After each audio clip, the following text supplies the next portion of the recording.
the when the free mana thing came up, I tried a bit with Beast Druid, but The 3 mana thing? uh, what's the card called? 2/5 or 5/2? Oh, Druid of the Flame, right? Yeah, exactly. I tried a little bit with it. Okay, so we're going into the game. Yep. I will jump right in. We have the Warlock against the Freeze Mage. Okay, I will. We talked about that matchup earlier already, and it's like if the Warlock doesn't get ahead early without the Mage stalling the game, the Mage is so much favored if he gets good turns off. Like, but in general, if the Warlock gets ahead and gets really high pressure, and it can be a problem for the Mage. So I'm just gonna fix the overlay, guys. Sorry. So on the bottom we'll have Neilyo, and on the top we'll have Zadkiel. And yeah, my favorite Zoo against Frost Mage. Like with Neilyo playing stuff like Cone of Cold, it could be really strong against the Warlock. Yeah. And he kind of has a good hand because he has all the stall mechanics, like the ice barriers are really important against getting pressured early. The only problem is he has many secrets drawn already, so the mad scientist might not get value towards the longer game, but I don't think it will go that long. I actually don't mind that you're drawing the secrets even though you're losing Mad Scientist because Mad Scientist value, because you really want to get these ice barriers up as fast as possible. This is something I found out when playing against Fate Hunter, and many people think that Fate Hunter just smashes Frost Mage, but it's actually the other way around if you get the ice barriers. If you get, especially if you get 2 ice barriers up, it's almost a guaranteed win for you, because the Hunter runs out of steam, and the same is true for when you're playing Zoo. If you get healed up by 16 from these ice barriers, as Neilyo will in this case, you know, even though the Warlock gets a constant card draw, it again runs out of steam. But the thing is also having to play the ice barriers from the hand is partially so slow because you're doing nothing with the board, and against a board like that, the ice barrier basically just is a healing touch. Like, it does nothing. It doesn't develop the board. Yeah, here the Cone of Cold, quite strong because it stalls the game into his other stall mechanics like Blizzard coming up. But the egg is really good against the Freeze Mage here. The egg is single-handedly the reason why this matchup becomes difficult to win as a Freeze Mage, because even though minions like Haunted Creeper also spawn tokens, they're just 1/1s. They won't deal much damage, and they can actually proc your ice barriers to heal you for a lot of health. But the 4/4 Nerubian is actually a big problem. The problem, the way you deal it is actually you stall as much as you can to maybe find, you know, consecutive freezes, and you just, you know, diffuse the Nerubian over several turns because you cannot really remove it instantly. Like what you also sometimes try if you have the time, which doesn't look like here because the board is so full, to slowly ping it off and ping it the turn you would proc it. So before you proc it by the ping and then play your AoE just to get it to also freeze or kill depending on what AoE you play. The Nerubian. Yeah, that's what we talked about the Warlock being able to maybe run over the Freeze Mage, but he has still some storm mechanics left, so you can even consider, you know, blizzarding here and then ice lancing the Nerubian just by more time, because eventually you will win whatever happens. You don't really, you don't need to keep your entire burst because the Warlock will tap himself into death. But let's see how he proceeds with this. Like, yeah, he goes for this.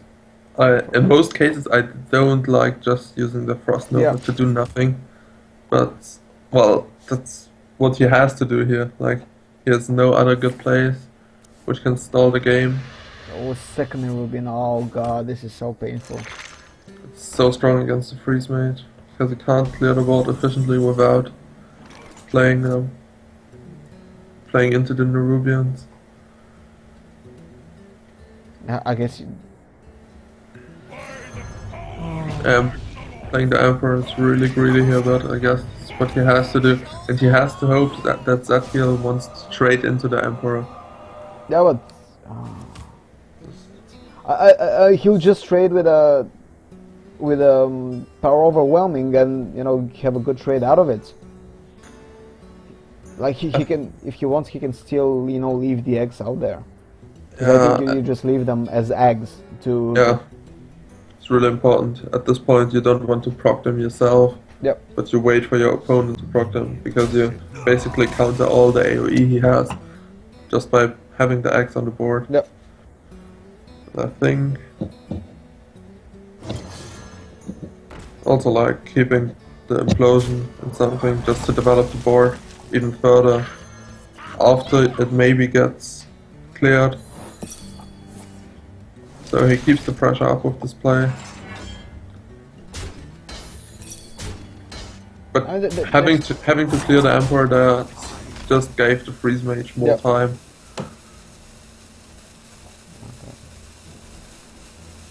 Oh, this taunted Hunter Creeper is really causing problems because you could otherwise kill the egg with a scientist and then freeze it.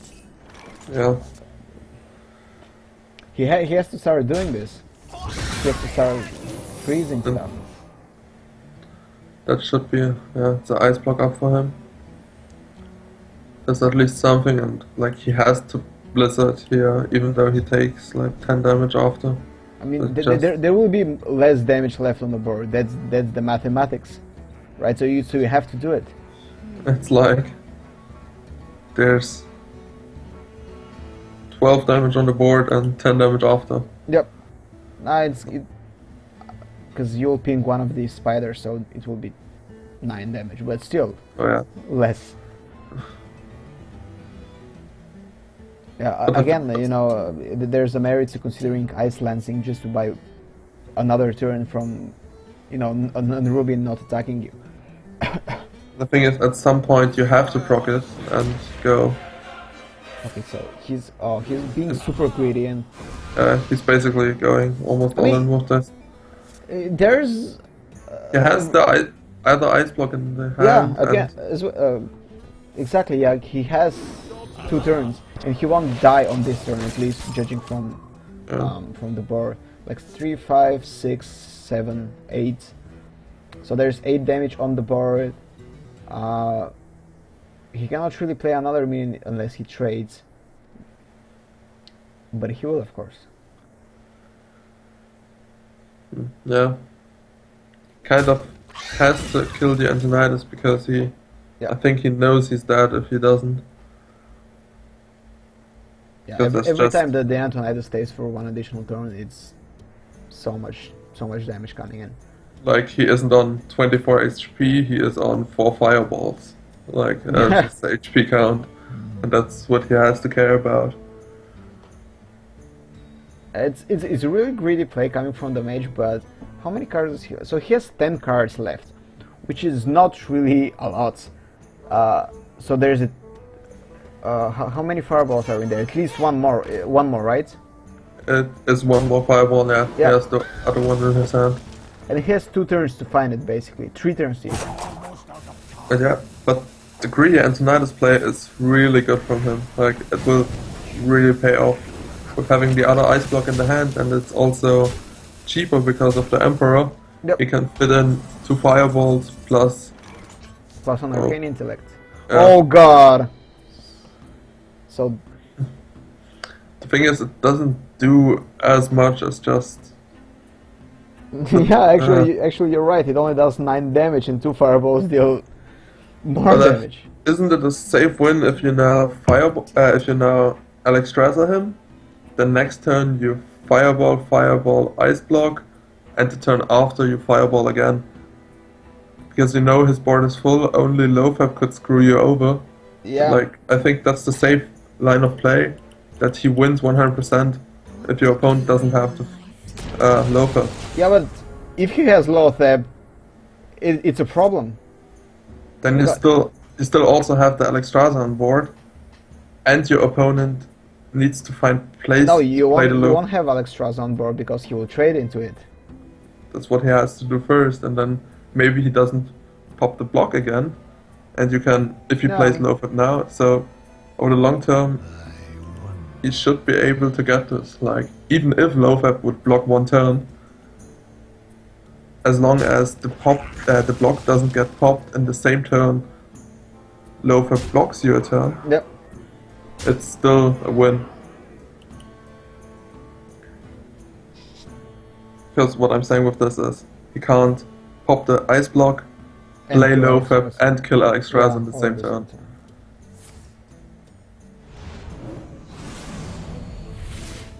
Okay, so he's dead. Yeah. As I said, the Alexstrasza will survive, and it won't get an attack in because of the taunt. Yeah, but You can just ice block and double fireball. so this will be 12 damage coming in, so he'll be down at 3, and he'll be dead next turn. So basically, the second ice block is the game-winning move. Yeah. And you also have to go face. Like, there's no way you could try to fireball the minions. No, to get- no, of course not. Of course not. Yeah. Yep. So this will be 1-0 for Neilyo. With a really strong play from him, playing the Antonidas that one turn, just to Ooh. secure his long-term win. It was really ballsy, but you know it paid off. Yeah, with having the ice block in his hand and knowing he wouldn't get popped the turn after, it was really good for him. And it paid off. He got the win by it.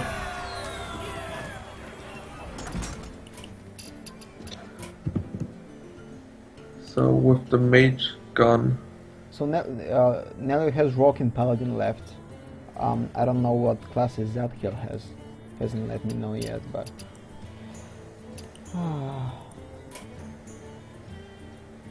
If they're playing the same classes as last game, Zadkiel will have Druid and Warrior left against Paladin and what was it?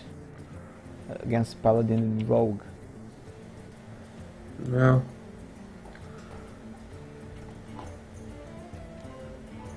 Rogue, yeah. I think you just go with the Warrior here if you really have a Warrior. I feel like the Green Patron can steal away basically any game.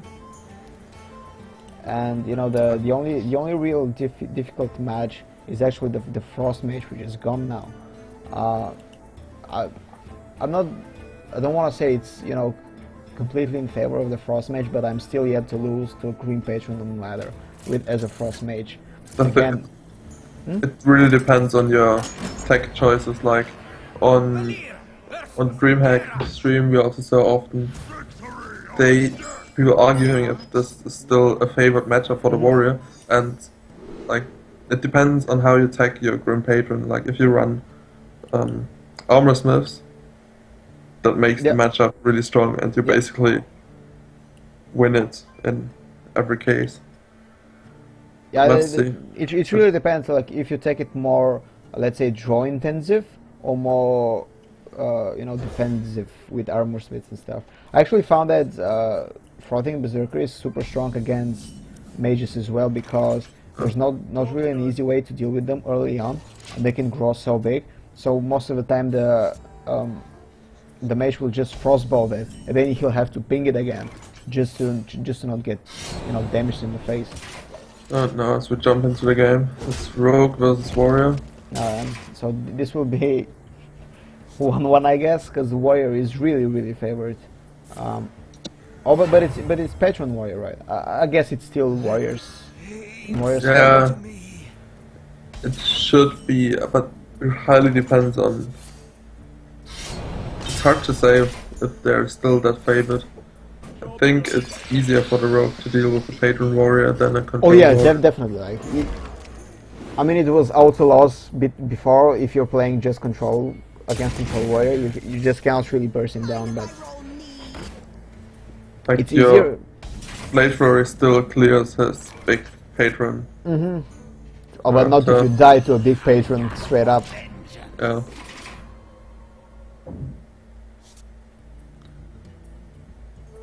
So. Luthor though is an interesting tech for it. Just the early game minion. He was playing Gnomish Engineer, right? So all the draws. Yeah. So Like Gnomish Inventor is a card many people played in their patron decks. They usually replace Floating Berserker for it, right? You sacrifice mid-game, early and mid-game damage for more card draw. But I think in the current lists, most people play 2 Fraudings and at least 1 Gnomish. So, like, you need both of them. He goes for the card draw here. Oh, which 2 is card like, draws actually. yeah. Cool. And more card draw. But the Rogue has the good Emperor turn coming up, which is really strong with his hand. And he will most likely just do it because No, wow. he goes for the play which develops the board more. Like, not sure about it because he just got the Deathbite out, but he got the draws, so he could be afraid of like execute or something. Yeah, that's true. But I feel like it was a really strong turn to play the Emperor because the board was basically open for him.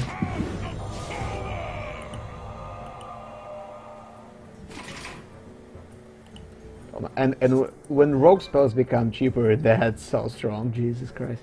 Yeah. I mean, they already have a. He's playing Gadgeton, right? I guess this is the reason. Oh yeah. He sets True. up a Taurus on turn, makes it all cheaper, and then triggers off with Gadgeton.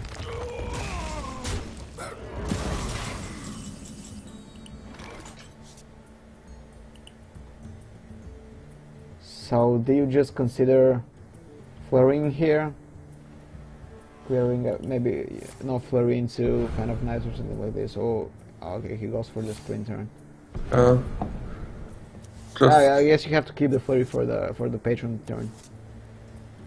maybe, but sometimes you also it would be good to flurry just to get your board pressure back again. I think Like he's you- considering now like maybe Violet Teacher into backstop into flurry. Or not. Maybe double Fan of Knives. Double Fan of Knives from the bed. He's dropping. Oh no, yeah. That 1 Fan of Knife is cheaper. Maybe, but I feel like it doesn't do that much to double Fan of Knives because you can't keep on developing the board after. And he goes for the low flip with it. Yeah. That's the best play, I think, to develop the board.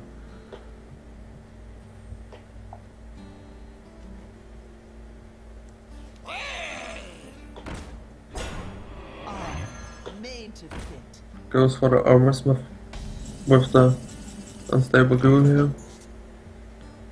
Yeah, there's the Gadgeton. But most of his cheapened spells are gone now.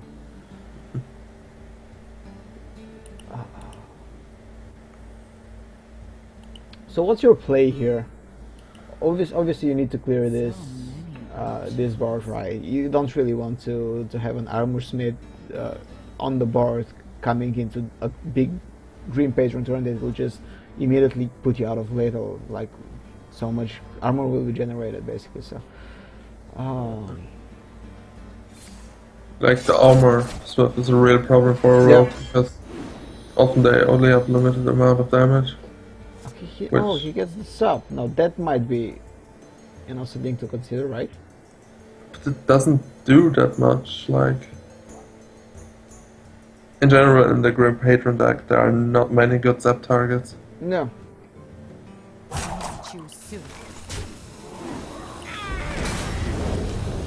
Oh, so much armor. Oh, Uh, problem about this line of play is like it gives the warriors so much time yeah. because he gets the armor and gets into like a spot that feels really safe for him. This is why I would have argued for the sapping the armor smith, clearing the board without giving him so much armor, and then trying, to finish the game next turn. I mean, over the next turns with. But now the warrior is back to, is at 32 health. He can do whatever he wants.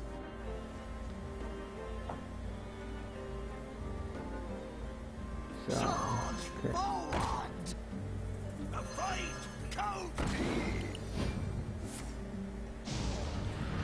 There's the big Grim Patron turn coming.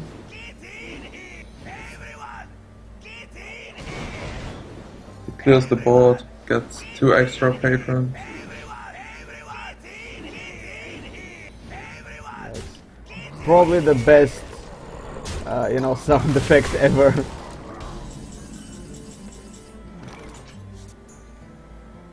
Okay, so you have to drop gadgets and then try to make stuff happen, right? What else do you do? Yeah, it also... The important thing is that he stops getting more patrons from this. So there's like 2 lines of play. You either want 100% to remove their wars and commander or both patrons. Yeah, you cannot really do both. Yeah. So eviscerate the one patron, maybe knife into the other. Or you can actually remove. You can clear the board. You can sap one. Yeah. And like sapping one of his combo parts never feels that good. it will just come back. But he has to do it. Like what else is he's gonna do? But next turn is so powerful again. There will be another green patron coming if he finds an enabler like a whirlwind effect or something. I think he should keep onto his next combo until he gets like a huge turn again. Yeah, that's what I mean.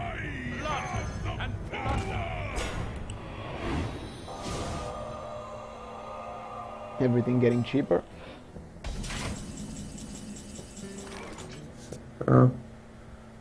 Okay, so now you can. He really doesn't want to valid teach or anything, does he? What is he scared of? Like there will always be the threat of whirlwind, so you cannot really just keep your valid teachers fearing this. Like, oh, he can kill my stuff. Like it's about the patrons. Like you get a free 2 for every valid teacher token out there. Like a free 2. If you play the valid teacher. No, I don't mean generate tokens immediately, but just have a valid teacher on the board. Oh, yeah. It goes for the first play here. Just kind of interesting. I'm out of cards. Yeah, but well, let's go though. He has enough damage to finish actually. Unless he just dies. He can't go, right? No, there's nothing enabling, like a whirlwind effect or something.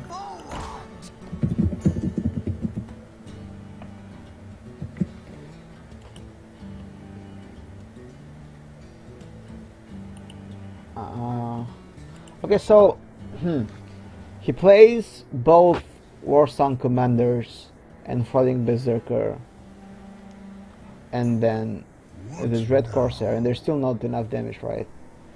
Yeah. No. It will be. There's like 9 damage maximum.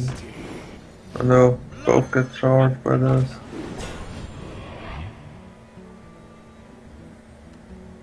There's no way he can kill him, he has to play this defensively. But I guess he's just dead. Is it though? Because there's just one eviscerate is direct damage. Oh, there's oil, never mind, there's and oil. the oil with a deckhand.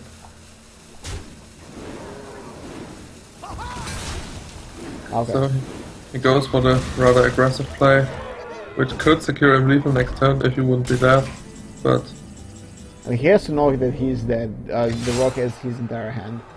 So it's Yeah. okay, But so often you don't know what exactly he runs. Like some oil rogue lists did cut one oil for other tech cards. Well played. Well played. so this is exactly it actually. Yeah. But there was like, I think, no other good way to pressure lethal the turn after Okay, so this is without armoring up. this is 2-0 now for Neilyo, and he only has his what now left.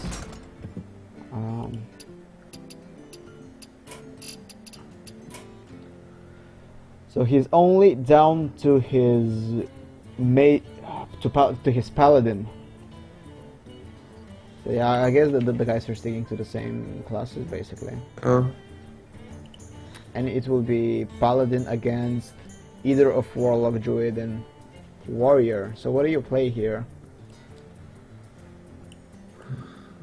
Maybe the zoo? Maybe the zoo?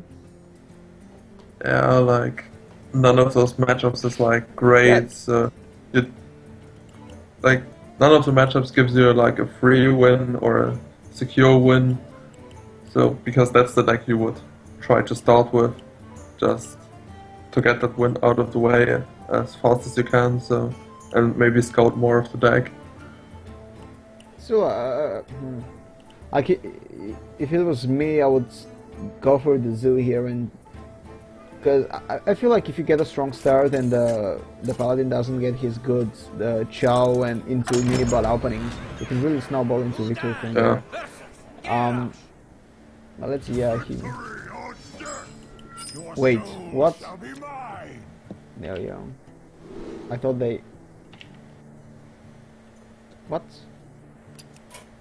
Oh, so he changed the lineup, picked other decks in this. Oh, so sorry, I was watching the past messages actually. Never mind. And so it's the Warlock. Warlock against Warrior. Seems like a really a handlock. Well, we can't really know for sure. Oh, it is a handlock, yes. We know there's Jaraxxus. Yeah. We saw Jaraxxus and stuff. Well, but so will they play it in Demon Lock? But I think that the Twilight Drake is more of a tail. Jaraxxus and Drake Yeah. most likely tell us. Like Yeah, there exactly. are also lists that only run Twilight Drake without like giants. There's no Yeah. execute for the Drake actually, Yeah. which might become a problem. Because there's also some Fury Protector to make him enormous. Like The problem here is, I guess, you go straight for the Drake. yeah, you coin Drake because next turn you have a Drake again. And Yeah. like, that's so much pressure.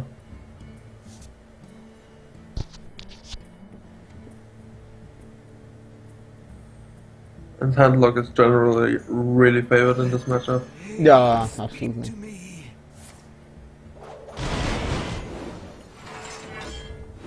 This Drake will be clear, but as you said, another one will come and Yeah.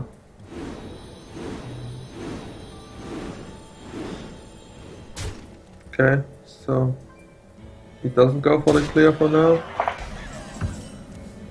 Oh, and that gets punished by the Hellfire. oh, such a good draw, yes. Yeah. I just think you go for it. Oh, he Yeah, like- doesn't. The other players just play the other Drake, which I mean, What again, does we have to remember this is Green Patron, right? So the Hellfire is your Green Patron clear here. yeah, that's true. And he also drew the Execute, which is really strong for him. I think he has to clear the other Drake. On the next turn, I guess. We'll see what kind of play he does. Yeah. Mortal Call here. Mortal Call to see what you draw into. And then look at your options. That's nice. Oh, the Void Call here. He has such power turns after this. Yeah, Like, but he has- there's no demon to get out with it. yeah, that's true, but I mean there's Taurus next turn, Yeah. and then there will be heal bots to recover some life. Okay, so that looks like he's going aggressive here. Oh, does he? Yeah, he does. Yeah. But that's good, actually, because taunts. Yeah. But he has the one execute. That's true, but we. So, what can you do? You have 6 mana. You can tap Molten. I think you don't want to or- tap or- at this point. Is there a merit to just Hellfiring into free Molten? But that's probably way too dangerous, right? Well, I guess this is a play. Just clear as much think- stuff as you can. Hellfire into Free Molten would be an okay play, but you know you have to expect some kind of burst damage coming, so you really want to taunt this turn. And he also goes for not taunting the Molten, which is kind of interesting. I think this is the correct decision ultimately, because But- it will almost always die to an execute, right?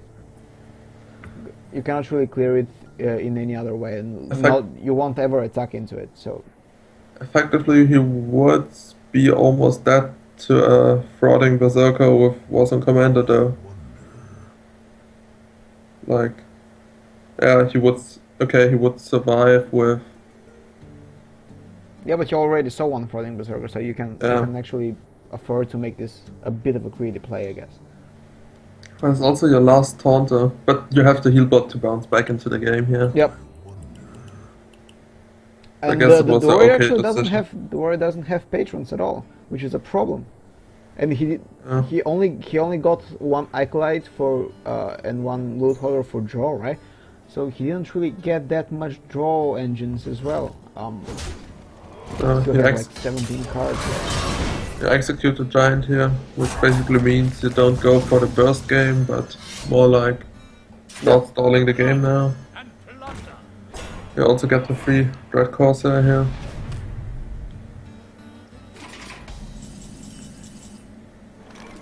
So more taunts coming, and I'm curious to see if it will be a decent Darkbone play. Yeah. I guess it Yep. makes sense. You dark bomb here and you just have the board now, you can stop pressuring, you feel much safer with the line of taunts you have, because Belcher is just massive. Yeah, there's a frauding, but it doesn't do that much against the line of taunts. Yeah, I think this will be a 3-0 final, man. We'll see.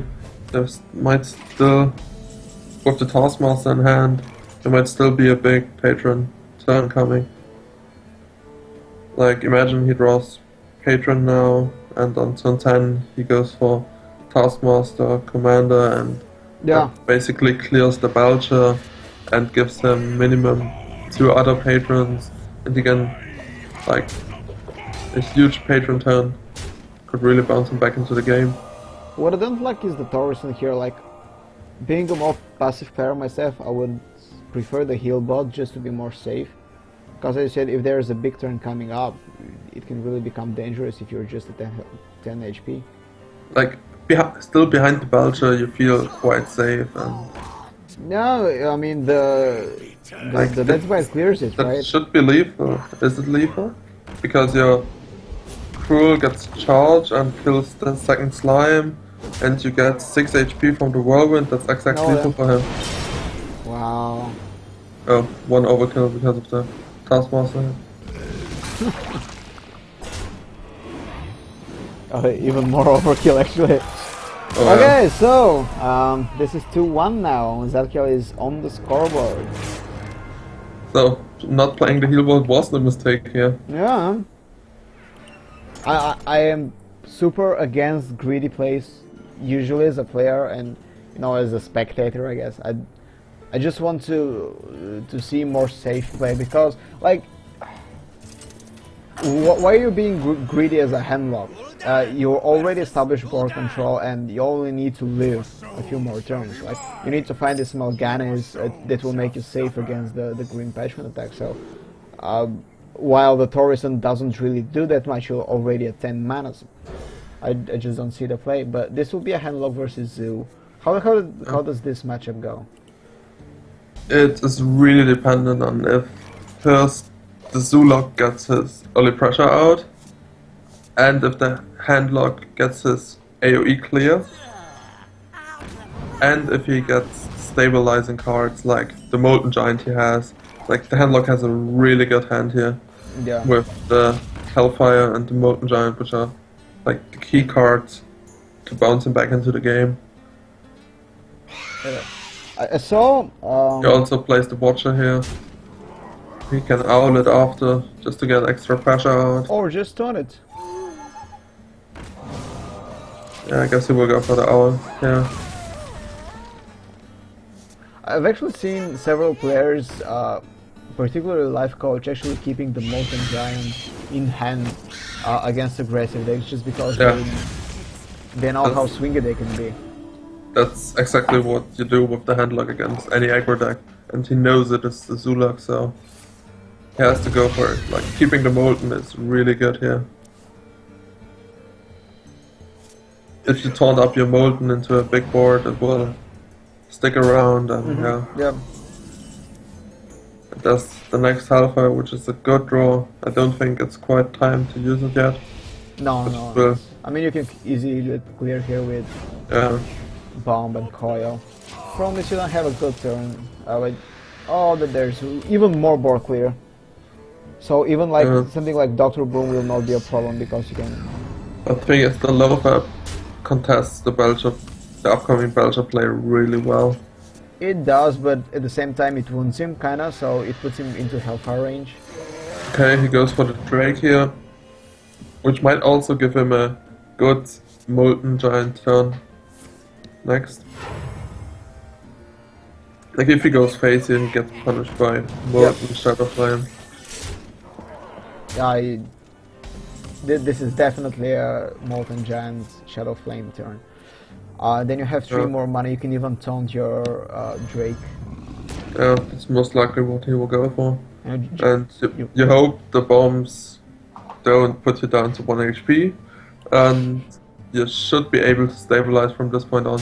Yep. What he's missing is like the heal bot or something, but he also has the Jiraxis to get back. Oh, it survives just enough. Oh, okay, this was actually the best thing you could have gotten, except double ones to the Drake. Implosion off the top, and it's a good implosion off the top. Oh, there's the heal bot. Wow. Now he can start stabilizing if he survives the turn, which he will He do. doesn't tap though. Like, is he afraid from Owl and yeah? Is he still dead though? Wait, no, he's I not. think tapping was the correct decision if you consider going for either antique heal bot, but I doubt you go for the antique heal bot before Wow. you direct this. And the BJH for the giant. It's like perfect draws coming up for him there. I love when people are top decking stuff, man. And not happened to me. So he goes for the Hellfire here. Hellfire and a big encounter, I guess, is the play. Yeah, you get pressure onto the board. You have a It's lot so of dangerous damage. because there's Owl and Wow, yeah. oh god. Oh, he can't order it the way he wants to. Yeah. Oh god. Basically, a really risky play, and he's also almost. But he'll stabilize though. Like, this is a game for the handlock already. Yeah, like he's on 5 HP effectively if he counts the board, like the Zulok. I mean, not only that, there's Jiraxis, to stabilize in next turn, and heal bots to stabilize even more. So that's 100% the heal bot of Jiraxis turn here. Yeah, he goes for the Jiraxis. He gets the pressure into. I still would have gone One for of the- heal bot into defender just to be extra safe. Like, there's no way you're getting bursted from a Yeah. Zulak from 15. Like, the highest amount he would Yeah. ever do is like Dark Bomb into Doomguard, and yeah, there we go. So The we have handler it. player stabilizing. And this is 3-1 for Neilyo in the GosuCup number 4 Grand Finals. And he will be our first champion, the second guy from Vietnam to actually win the cup after ZGG Leos in week number 2. So he will be taking $300 and 20 World Championship points. Zadkiel will be left with $100 and 10 World Championship points. As you see, guys, quite a lot of prizes on the line, so make sure to sign up. Go to hs.gosucup.com. Again, registrations open every Monday. You can sign up for the tournament on Saturday. It plays at 1 p.m. SGT. But it was a pretty quick cast, man. Here, lots of fast games, but this leaves us more time to actually go out and have life. And by life, I mean watching DreamHack Bucharest. Exactly. Thank you again for joining me. It was a pleasure, casting with you again. And stay tuned, guys, for tune in to next Saturday when we bring you the Cup number 5 coverage. As we said in past broadcasts, we'll be doing it every weekend. Bring you the semi and grand final. So lots and lots of GosuCup Southeast Asia coverage. And again, don't forget, sign up tomorrow and on Monday rather. And yeah, hopefully we can cast you next weekend. This was all from us. We'll be closing this broadcast, and yeah, I'm going to see some even more Hearthstone. Thank you, and till next week.